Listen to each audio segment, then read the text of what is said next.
somos constantemente alvo de persuasão ou de manipulação. A sério, eu penso nisto todos os dias. Desde, sei lá, o anúncio na paragem do autocarro até ao feed do Instagram. Parece que toda a gente quer alguma coisa de nós. Exatamente. A minha grande questão é, onde é que pomos o risco no chão? Onde é que acaba a influência legítima e começa o controle dissimulado? Essa é a pergunta de 1 milhão de euros, não é? E é precisamente para isso que estamos a olhar hoje. Temos aqui um conjunto de fontes fascinantes que tentam desatar este nó. E o que é que temos? Olha, temos de tudo. Artigos académicos sobre neuromarketing e psicologia de massas, uma análise histórica que eu achei deliciosa, a publicidade do início do século XX, e até discussões filosóficas sobre o que é que realmente distingue estas duas palavras. Ok, portanto, o nosso objetivo aqui, no fundo, é perceber os mecanismos por trás da cortina. Sim. Desde os truques quase artesanais da publicidade de há 100 anos. Sim, até aos algoritmos de hoje que supostamente nos conhecem melhor do que nós próprios. Lá está. A ideia é sairmos daqui a saber identificar quando uma mensagem está a falar connosco e quando está a tentar, passar por cima do nosso discernimento. Exato. É uma espécie de guia de autodefesa intelectual. Gosto disso. Então, para começarmos a arrumar a casa, temos de ir à pergunta mais básica. Qual é, afinal, a grande diferença entre persuadir e manipular? Certo. Uma das nossas fontes, da revista Exame, dá uma resposta que parece simples à primeira vista. Diz que persuadir é influenciar alguém para o bem dessa pessoa e manipular é fazê-lo só para nosso benefício. É um bom ponto de partida, porque mete o foco na intenção. Mas é um bocadinho escorregadio, não achas? Como assim? Quem é que define o que é o bem do outro? As coisas complicam-se muito depressa. E é por isso que outras fontes, como uma análise do Philippe Petron, vão mais fundo. E o que é que dizem? Argumentam que os fatores cruciais não são só o benefício, mas a intenção e, acima de tudo, a liberdade. Liberdade. Explica lá isso. Pensa nisto assim. A persuasão, na sua forma ideal, é um jogo de cartas na mesa. Eu apresento-te os meus argumentos, os meus dados, pronto, as minhas razões. A agenda é aberta. Exatamente. A minha agenda é aberta. Tu sabes que eu te estou a tentar convencer de algo. E tens todo o espaço do mundo para pensar, para deliberar e, no fim, para dizer não obrigado. A tua autonomia é respeitada. Ok, faz sentido. Então, se a persuasão é um jogo limpo, a manipulação é, por definição, um jogo viciado? É sempre sobre esconder a verdadeira intenção. É precisamente isso. O objetivo da manipulação é retirar-te essa liberdade. É paralisar o teu julgamento. Não te trata como uma pessoa com quem se fala, mas como um objeto a ser controlado. Implica quase sempre uma agenda escondida, engano, a distorção da realidade. No fundo, como uma das fontes diz, é uma forma de violência psicológica, porque te rouba a capacidade de fazer uma escolha livre e informada. Essa ideia de paralisar o julgamento é muito forte. Mas um dos artigos que vimos, do Observatório da Imprensa, argumenta que a publicidade faz isto há décadas. Usa o que eles chamam de táticas de hipnose. Sim. Confesso que a palavra hipnose me soa assim um bocado a exagero. Não estamos a falar de um transe, pois não? Ou é mais uma forma de baixar as nossas defesas? É uma excelente pergunta. Não. Claro que não se trata de hipnose de palco com o relógio a balançar. Nada disso. Ok. É sobre criar um estado de baixa vigilância crítica. O artigo aponta para técnicas muito concretas que, quando paramos para pensar, reconhecemos logo. Por exemplo? Por exemplo, a música pop no anúncio, com uma batida forte, repetitiva. O nosso corpo reage. Começamos a abanar a cabeça ao ritmo da música, um movimento de sim, sim, sim. É um condicionamento subtil. Para a aceitação. Faz sentido. E depois há a linguagem. Outra fonte nota que um bom anúncio nunca diz este aparelho faz um café excelente. Nunca. Diz antes, faça um café excelente com este aparelho. É uma ordem, um imperativo. Não há espaço para discussão. E nem sequer nos dá tempo para pensar. O artigo fala de outra tática clássica da televisão. O volume que sobe de repente e um ritmo de edição super acelerado nos anúncios. Sim. A avalanche de estímulos é tão rápida que o nosso cérebro não consegue processar e a única opção é absorver a mensagem passivamente. O objetivo é mesmo esse: impedir o raciocínio. E o mais incrível é que isto não é uma invenção da era da televisão. Nós mergulhamos numa análise a anúncios cearenses de uma revista de 1926. A Bataclan. Exato.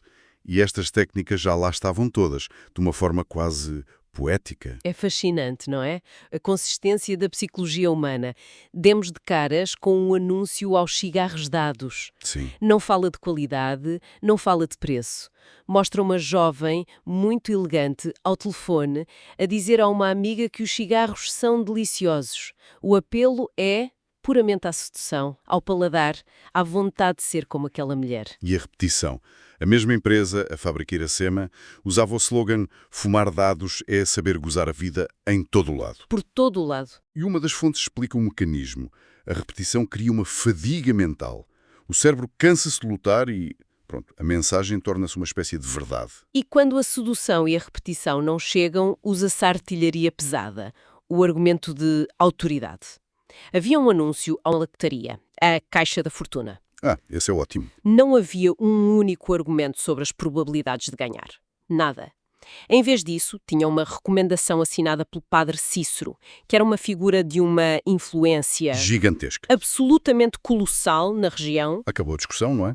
Se o padre Cícero recomenda, quem sou eu para duvidar? O argumento é a própria pessoa. Precisamente. Mas, se calhar, a técnica mais subtil e poderosa que encontramos nestes anúncios antigos é o que uma das fontes chama de amálgama afetivo. O anúncio do café. O anúncio do Café Brasil, que é um pequeno golpe de gênio, mostra uma cena super terna, um avô e uma neta. A neta olha para o avô e diz: "Se é Café Brasil, vovô, eu também quero." E a legenda reforça: "O único que não faz mal, nem mesmo às crianças." Uau! Isso é desonesto de uma forma brilhante. Eles estão a pegar no calor, na confiança, no afeto daquela relação Exato. e a transferi-los para a marca. Exato. O nosso cérebro associa o café àquele sentimento bom e a questão racional de espera lá. Café faz bem a crianças. Essa nem sequer chega a aparecer. O sentimento sobrepõe-se completamente ao facto. Portanto, vemos que a base da publicidade, esta manipulação dos afetos, já cá anda há pelo menos um século. O manual de instruções já estava escrito em 1926. E o que é fascinante é que hoje temos as ferramentas para ver exatamente como é que isto acontece dentro da nossa cabeça. Já não é só teoria, a ciência entrou em campo. É aqui que entra o neuromarketing, certo? Exatamente.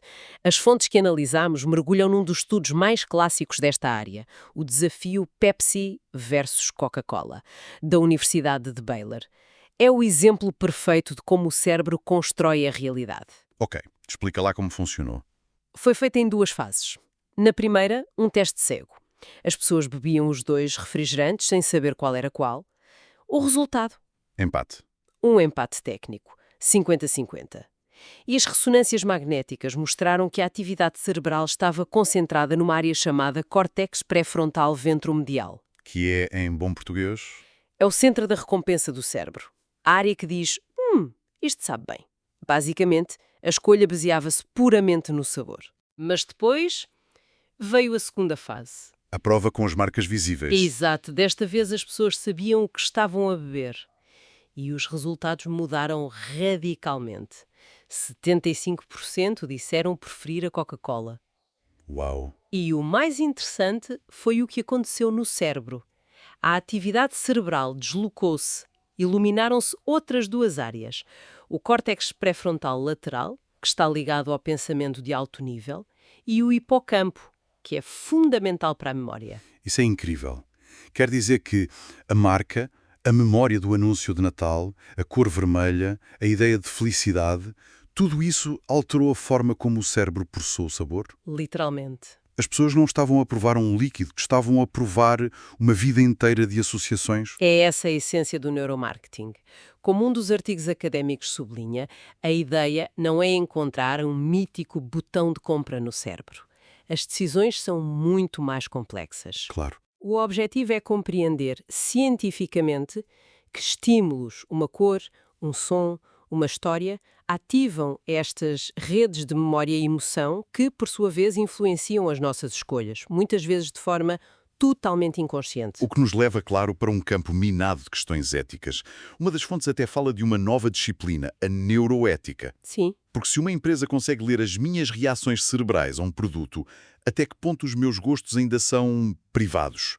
Onde fica a fronteira? É uma questão central. E vai mais longe. E se descobre que um certo estímulo visual, por exemplo, afeta de forma desproporcional pessoas com tendências para comportamentos de adição?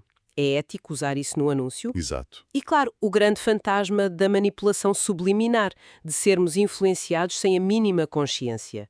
A tecnologia abre portas para uma exploração de vulnerabilidades neurológicas que antes era impensável. Essa ideia de explorar vulnerabilidades neurológicas soa terrivelmente familiar. Parece o argumento central de todos os medos que temos sobre a tecnologia hoje, não é? Com os algoritmos, as redes sociais. O caso da Cambridge Analytica. É o que vem logo à cabeça. A narrativa de que eles usaram dados do Facebook para hackear eleições é aterradora. É uma narrativa muito poderosa, sem dúvida. E a própria Cambridge Analytica fez tudo para a promover. O CEO deles, o Alexander Nix, vendia a ideia de que tinham uma arma secreta psicográfica, Sim, lembro-me disso. capaz de prever e mudar o comportamento das pessoas com uma precisão de 95%. Parecia ficção científica. Mas uma das nossas fontes, um artigo muito detalhado sobre a psicologia das massas, basicamente diz: calma, não é bem assim. Argumenta que grande parte disto foi um mito. Autopromoção. É um ponto fundamental. O artigo cita a investigação de um matemático, o David Sumter, que tentou replicar os modelos da Cambridge. E o que ele descobriu foi fascinante. Então, O modelo era de facto bom a adivinhar a afiliação política de uma pessoa com base nos seus gostos no Facebook. Tinha 85% de precisão. ok, mas adivinhar que alguém que segue o Partido Republicano é republicano, não é propriamente revolucionário. Pois não, isso não serve para mudar votos.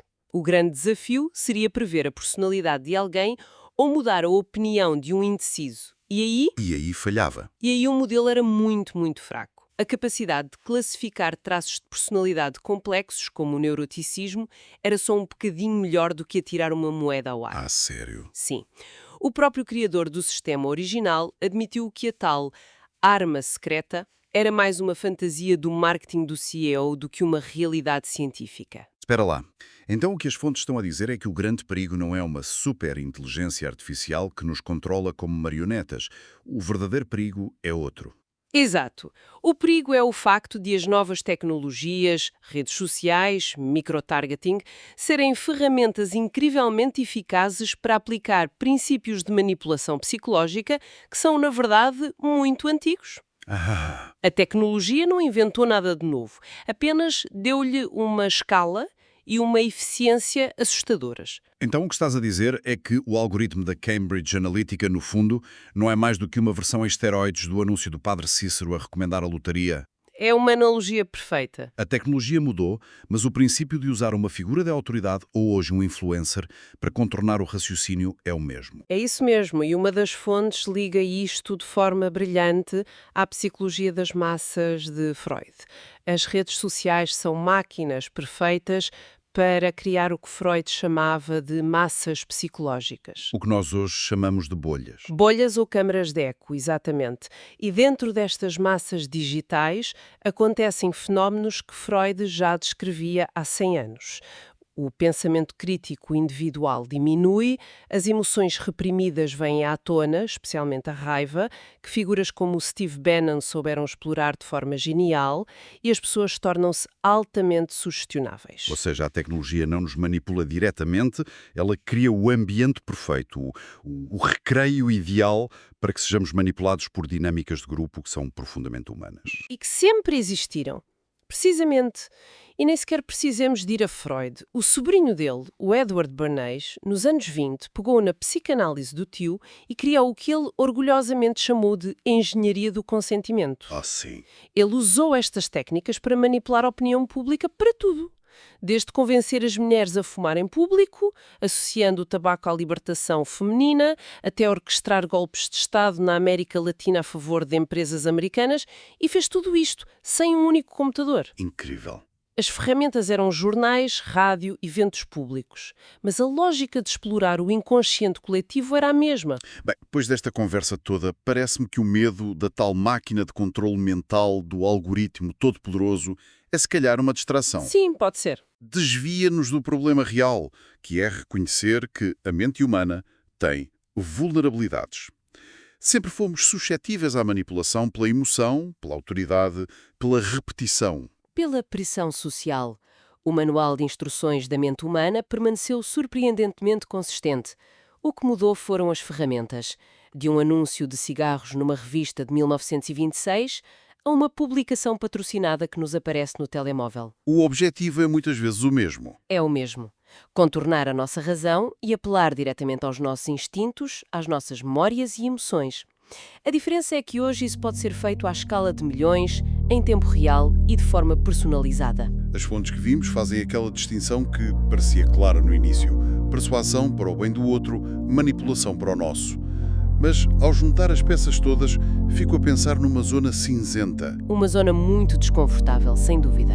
O que acontece nos casos em que alguém é manipulado para aquilo que o manipulador acredita genuinamente ser o seu próprio bem?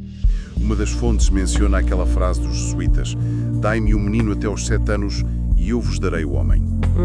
Se a pessoa que influencia acredita sinceramente que está a salvar uma alma, ou a melhorar uma vida, ou contornar o pensamento crítico do outro, isso muda a equação ética.